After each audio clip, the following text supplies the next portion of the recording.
হঠাৎ কয়েকজন বৃদ্ধা নিয়ে বেরিয়ে পড়লাম 2025-এর 5ই জানুয়ারি। তাদের সঙ্গে গেলাম জয়রামবাটি কামারপুকুর। এই গাড়িতে সবাই উঠছেন বৃদ্ধারা, আমি সাইডে আছি। বেশ ভালো লাগছে, একটা নতুন দারুণ অনুভূতি। বয়স্কদের মাঝে থাকা যে এত ভীষণ আনন্দ হয় সেটা সত্যি আমি আগে কখনো ভাবিনি। একটা নতুন জীবন মনে হচ্ছে। এই কামারপুকুরে আমরা এসে পৌঁছে গেছি। এখানে টিফিন খাওয়ার ব্যবস্থা চলছে। আমরা মোটামুটি 7টায় বেরিয়ে 10:30টার মধ্যে কামারপুকুরে চলে এসেছি। রামকৃষ্ণদেবের আর সারদামণির জন্মভিটে দেখব বলে চলে এসেছি। বেশ আগ্রহের সহিতই এসেছি। একটা দারুণ পরিবেশ। আর যেখানে গাড়িটা থামিয়েছিল এটা গাড়ি পার্কিংয়ের জায়গা অবশ্য, তার আশেপাশে বেশ কিছু দোকান বসেছে। যাই হোক, রামকৃষ্ণ মঠের উদ্দেশ্যে পৌঁছালাম। ভেতরে যাওয়াতেই বলল ভিডিও তোলা বারণ। যাই হোক, বাইরে বেরিয়ে আসলাম, একটু সাইড থেকেই ভিডিও তুলে নিলাম। আর আমরা ইউটিউবাররা ভিডিও তুলব না, হতেই পারে না। ঠিক চুরি করে হলেও কিন্তু আমরা ভিডিওটা তুলেই নেব। যাই হোক, ভেতরটায় গেলাম রামকৃষ্ণ মঠের এক মূর্তির সামনে। এটা বেশ সুন্দর করে সাজানো, আশেপাশেও বেশ ফুল দিয়ে সাজানো। প্রচুর লোকের আগমন সেদিন হয়েছিল। দারুণ পরিবেশ। তোমরা কিন্তু এই শীতে জয়রামবাটি কামারপুকুর অবশ্যই ঘুরে আসতে পারো। এখানে রামকৃষ্ণদেবের সুন্দর করে সাজানো একটা মূর্তি রয়েছে। যাই হোক, এখানে আমরা প্রণাম করে বেরিয়ে পড়লাম। তারপরে এত সুন্দর ফুল দিয়ে সাজানো, আর রামকৃষ্ণদেব যেখানে স্নান করতেন ঠিক যেদিকটা আমি ভিডিওটা করছি সেই ওখানেই রামকৃষ্ণদেব স্নান করতেন। যাই হোক, এত ভালো লাগছে পরিবেশটা, চারিদিকে মানুষে মানুষে ভর্তি, আর বাচ্চারা ছুটোছুটি করছে। বেশ ভালো লাগছে।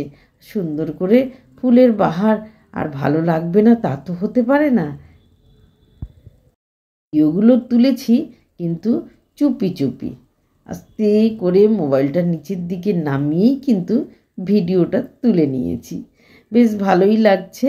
আর অনেকটা বাগান অনেকটা সুন্দর করে সাজানো, আর চুপিসারে তুলেছি বলেই ক্লিন করে তোলা হয়নি। দেখুন, এই আমরা বেরিয়ে পড়লাম। এবার আমরা প্রসাদ গ্রহণ করব। রামকৃষ্ণ মঠের বাইরের দিকটা আমরা বেরিয়ে আসলাম প্রসাদ গ্রহণ করব বলে। এখানে কিন্তু ভিডিও তোলা একদম নিষেধ, তাও কিন্তু চুপিসারে তুলে নিয়েছি। এই যে বিশাল প্রাঙ্গণটা দেখতে পাচ্ছ, এখানে কুপন কেটে সবাই লম্বা লাইনে প্রসাদ গ্রহণ করবে বলে পৌঁছে গিয়েছি। আমি তো গিয়েছি, আরও ভক্তবৃন্দরাও গিয়েছেন। প্রচুর প্রচুর ভিড় ছিল। মেয়েদের আলাদা লাইন, ছেলেদেরও আলাদা লাইন। তোমরা কিন্তু কামারপুকুর রামকৃষ্ণ মঠে প্রসাদ গ্রহণ করতে চাইলে 11:30টার মধ্যে অবশ্যই কামারপুকুরের রামকৃষ্ণ মঠের সামনে এসে তোমরা উপস্থিত হবে এবং কুপন কেটে নেবে। তারপরে কিন্তু আর কুপন দেয়া হয় না। এবার আমরা চলেছি একটা টোটো ভাড়া করে রামকৃষ্ণদেবের পাঠশালায়, উনি যেখানে পড়াশোনা করতেন। তোমরা তো নিশ্চয়ই সবাই অনেকেই এসেছো। আমি কিন্তু ছোটোবেলায় এসেছিলাম, তখন এত সুন্দর কিন্তু সাজানো গোছানো ছিল না। এখন খুব সুন্দর করে সাজানো গোছানো রয়েছে, যেখানে রামকৃষ্ণদেব পড়াশোনা করতেন। তার পাশেই রয়েছে একটা দুর্গা মন্দির, আর তার পাশেই রয়েছে বিষ্ণু ভবন। এই বিষ্ণু ভবনের ভেতরে অনেক ভিডিওই তুলেছি, সেগুলো তো তোমরা দেখবে। আর এই দেখো, এখানে রামকৃষ্ণদেবের পরিবারকে তাড়িয়ে দিয়েছিল কী কারণে, সব কিছুই এখানে লেখা আছে। আমি তো এই লেখাগুলো তোমাদের সামনে তুলেই ধরলাম। তোমরা যদি আসো অবশ্যই দেখতে পাবে। এখানে খুব সুন্দর করে সাজানো রয়েছে সমস্ত রামকৃষ্ণদেবের পরিবারের কথাগুলি, স্মৃতি কথাগুলি। আর এইখানে হচ্ছে গর্ভগৃহ মন্দির। এখানে দোতলা গর্ভগৃহ মন্দিরটি দেখা যাচ্ছে। একদম মাটির নিচেও কিছুটা অংশ আছে যেটা আমরা এখন দেখতে পেলাম না। যাই হোক, এখানে এত সুন্দর করে সাজানো, তোমরা তো অবশ্যই আসবে। আমি তো এসেছি, আমার ইউটিউবার বান্ধবী এছাড়া আমার সমস্ত ভক্তবিন্দুদের কাছে আমার অনুরোধ রইল, কামারপুকুর আর জয়রামবাটি এই 2025-এর শীতেই কিন্তু ঘুরে যাবে। খুব সুন্দর লাগবে, খুব ভালো লাগবে। আর আমরা তো ঘরের পরিবেশে সব সময় থাকি, যদি একটু বাইরের পরিবেশে আসি মনটা কিন্তু অনেক অনেক সুন্দর হয়ে যায়। আর আমি আজকে যাদের সঙ্গে এসেছি তারা কিন্তু একদম স্পেশাল মানুষ। সব জীবনের সংসারের সমস্ত স্মৃতি বহন করে এরা এতটা দূর বয়সে এসেছে। আমি তাদেরকে সঙ্গে নিয়েই এই জয়রামবাটি কামারপুকুরে এসেছি। এই বিষ্ণু ভবনের ভেতরের সমস্ত অংশই তোমাদের কাছে তুলে ধরলাম। আর এরপর বাইরে সুন্দর করে সাজানো মূর্তিগুলোও তোমাদের সামনে তুলে ধরলাম। এরপর আমরা টোটো করে যে গিয়েছিলাম সেই টোটোতে উঠবার উদ্দেশ্যে যাচ্ছি। আমাদের গাড়ি সেখানে পৌঁছে দিয়েছে। যেখানে গাড়ি আমাদের পার্কিং করা আছে তার আশেপাশেও একটু ঘুরে নিলাম কিছু কিনবো বলে। তাই এখানে সবাই আমরা ছোটোখাটো কিছুটা স্মৃতি নিয়ে গেছি। আর এরপরে কোথায় যাচ্ছি তার জন্য কিন্তু তোমরা অবশ্যই অপেক্ষা করবে। কিন্তু আমরা চলে এসেছি একদম জয়রামবাটিতে মায়ের জন্মস্থান। এই গ্রামে মা হয়তো অনেক ঘুরে বেরিয়েছেন, খেলাধুলা করেছেন ছোটোবেলা থেকে। সেই স্মৃতিচারণ করার জন্যই কিন্তু আমরা মায়ের ভিটেতে চলে এসেছি। 3:30-র সময় গেট খুলবে, তাই আমরা আশেপাশে একটু ঘোরাঘুরি করলাম। আর এখানে বেশ দেখছো না, বেশ বিশাল করে কিন্তু একটা মিউজিয়াম করা রয়েছে। এখানে মায়ের এবং সারদা মায়ের আর রামকৃষ্ণদেবের বিভিন্ন শোপিস থেকে শুরু করে বই অনেক কিছুই আছে, তাদের জীবনী সমস্ত কিছুই আছে। তোমরা আসলে এখানে কিন্তু কিনতে পারবে। প্রচণ্ড ভিড় আর প্রচণ্ড ভিড়। শীতকাল পড়েছে, কেউ বাড়িতে থাকতে চায় না। শীতকাল মানেই সবাই বেরিয়ে পড়ে কোথায় কোথায় যেতে হবে, কোথায় কোথায় কি কিনতে হবে। কত সুন্দর পরিবেশ। আর এই দেখতে পাচ্ছ মায়ের এই ভবনটি এত সুন্দর করে সাজিয়েছে। এখানে কিন্তু মায়ের এবং রামকৃষ্ণদেবের প্রচুর প্রচুর স্মৃতি আছে। যাই হোক, তোমরা এখানে এসে কিন্তু অনেক কিছুই কিনতে পারবে এবং অনেক কিছুই জানতে পারবে। এবার আস্তে আস্তে আমরা গেট পেরিয়ে ভেতরে ঢুকবো। এখন প্রচণ্ড ভিড়। যাই হোক, ঢুকেই পড়েছি। দূর থেকে, তোমরা সবাই জানো ভিডিও তোলা নিষেধ, তাই দূর থেকে অনেকটা ভিডিও তুলেছি, তোমাদের জন্য নিয়ে এসেছি।